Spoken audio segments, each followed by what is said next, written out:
of parts. And in her garage, she had eyes and bits of bodies, and we basically, I said to her, so this is Christine's Scott, so I said to her, which was your favourite character? And she said, oh, basically it was Scott because he was Sean Connery from the 60s, based on that type of character. And so I said, well, let's make Scott and see what we've got. And this is the puppet that we made about 26, 27 years ago. So this is basically Christine's Scott. And there's such a amazingly well-made puppet that the first time I saw him actually picked up and used as a puppet, I was just absolutely knocked out because he's got such a fantastic amount of character and he's such a beautifully made puppet that you can see that instantly he comes to life. And this one has, in those 26 years, this puppet has never been restrung or basically even updated. I've kept him in the original, condition that he lived with Christine in. So, he did snap a string this morning. Yeah, first time in 26 years he broke a string this morning. First time.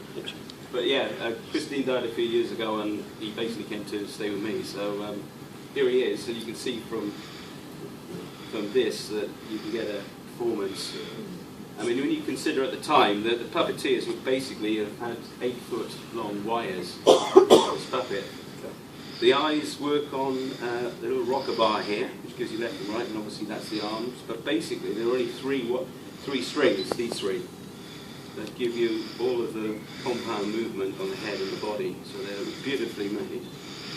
And the interesting thing about this is that the walk, I'll try to walk you in a second, was the walk was the one thing that your dad tried to eliminate. This, let's see, bear with me a second. So Christine had rigged this puppet so that you can walk. That's grand. And this is really because this is Christine's skill as a puppeteer, that she could actually adjust this puppet until basically he virtually acts on his own with a little bit of prompting from the puppeteer. But really that shows how difficult, the making of the show was really. When you've got to consider that they would also have put, these were fishing line obviously on this one, but these would have been steel wires with 60 volts of electricity going through them to operate the rig. So even, but it stood a good chance of getting electrocuted while they were operating.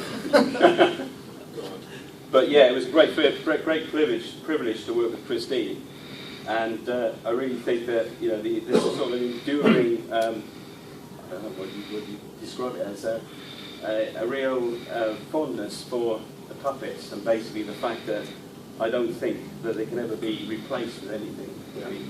Because even, I've worked with all sorts of other puppets, animatronic puppets, but down the years, the enduring sort of joy of working with marionettes, I think, just can't be topped. Yeah. To be totally honest. There's something about the way that the strings or whatever the connecting device is translates the puppeteer's movement into the puppet and turns it to caricature, which is really special and keeps them being engaging. So I'm very pleased that Richard is keeping the kind of the art of puppetry alive, because Christine passed on a lot of her knowledge to me. She passed on a lot of that knowledge to me, and basically at this moment there are lots of groups who are here today who basically are trying to replicating these characters, and really they want to get involved with carrying on the legacy of the marionette work basically.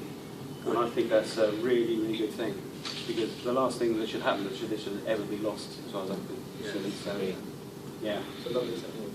Thank you very much, Richard.